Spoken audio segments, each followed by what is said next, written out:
What is going on, man? It's your boy Tre.Trades back again with another video for y'all today. I do not have a live trade that I can show you because for some reason the video file got corrupted. So it basically just stopped recording and I didn't realize that it had stopped recording while I was actually in the trade and during the trading session this morning. But what I can do is go over a trade breakdown. Also, I want to show you guys that I am up currently $362 on the day. It is October 8th, so it's going to be Wednesday. So I'll be pulling out a little bit more money tonight on this account.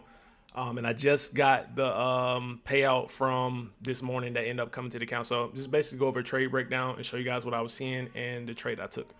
All right, so coming into the session, I seen that price was already super bullish on gold, and then when I came in, or by the time it hit 8 a.m. where I got on the charts, price was already at this point right here, being the right above this support level that we end up having. Right overnight, I seen that gold end up buying up crazy. This is one of the entries that I end up taking to pass that combine that I was talking about in the previous video.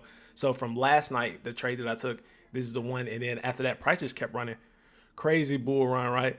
So coming into the session, I'm already looking for longs. The reason I'm not looking for sales is basically because I'm trying to think outside the box and trying to move away from the retail trader's perspective when it comes to trades that'll be taken, right? So I'm pretty sure a lot of people coming to the session, they were looking for sales to see that price was already super bullish. So in their mind, that price would have been over extended. So likely we would end up getting a huge sell-off or whatever, which potentially still could happen. But me coming to the session, I'm only looking for longs because I'm only going with the trend. So the only way I would have been looking for sales is if price had came down into like the 4.7 level, and then we got a retest off of this support level, and then we started going lower, and we got close to the drawn liquidity being this 2 a.m. London low. However, I was targeting these highs because we had relatively equal highs. And then coming into the session, like I said, I got on at 8 a.m. and I seen this candle forming. I did end up taking a previous entry also. However, like I said, the file got corrupted and I didn't have the audio playing as well. So just I wasn't able to show that trade.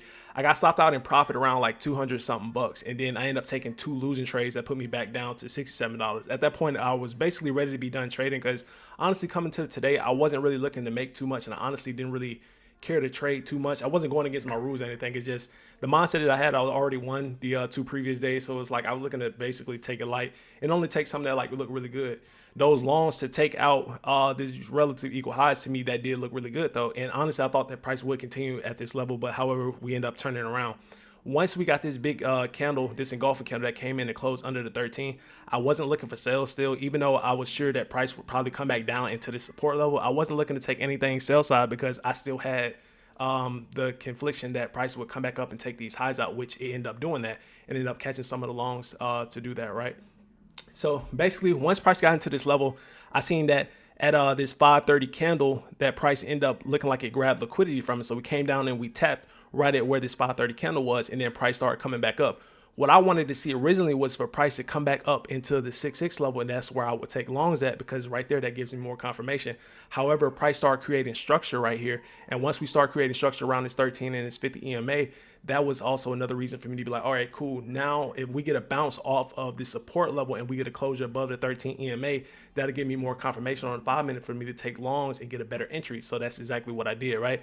So basically, when I dropped down to the 1 minute, right, we end up getting down to the 1 minute time frame, and I see that price is starting to come back up from this level. We end up creating a base candle for a demand zone, and then we end up coming up and we come back to retest the demand zone. Now at this point in time, I'm still having the confliction that I'm only taking longs, and then I see that price is starting to hold at this demand level, and then we end up getting a push up. When I seen this 1 minute engulfing candle come in and close above these previous candles, also closing above the 13 on the 1 minute and right at the 50 on a 1 minute as well, that was my reason to go ahead and take a long position, because from there price is telling me that we likely are going to keep going higher, and I also want to get a really good entry. So that's what I did. End up taking a long position here, and basically just end up letting price ride out a little bit. Once I seen that I was up like $300, because like I said previously, the trades that I had took left me at $67 in profit. So I know I only need like 320 at the least in order to lock in a payout or whatever tonight, right? So I was just looking to trail the trade, and generally, whenever it comes to this account, I'm going to be trailing the trades anyway. Just go for those base hits so I can consistently pull out the daily payouts from the account. I'm not looking to target anything crazy, but if price keeps going as I'm in the trade, then cool, I'll take it. However, I did get stopped out in profit on the trade. Totally fine with me. End up being up 369 on it, right? So price end up just playing out. So price basically ended up playing out at this point, and we ran to go take out these highs. It would have been cool if I would have held longer, I guess. But like I said, I'm not mad at it at all. Once I got my little piece of the pie, I was going and I was out the trade. And then sure enough, once price came and took out this draw on liquidity, we end up dumping back to sell side again.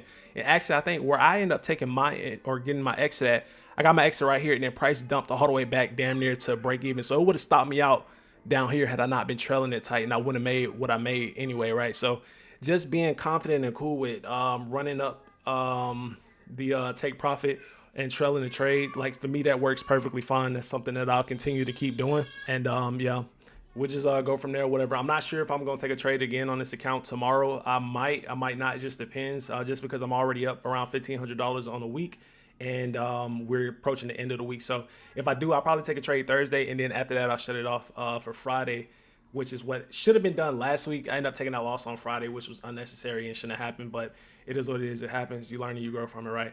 But yeah, that's basically it that I got for this trade breakdown. Like I said, I'm up 369 off of this trade and for the day. So yeah, until next time, man, on a better living.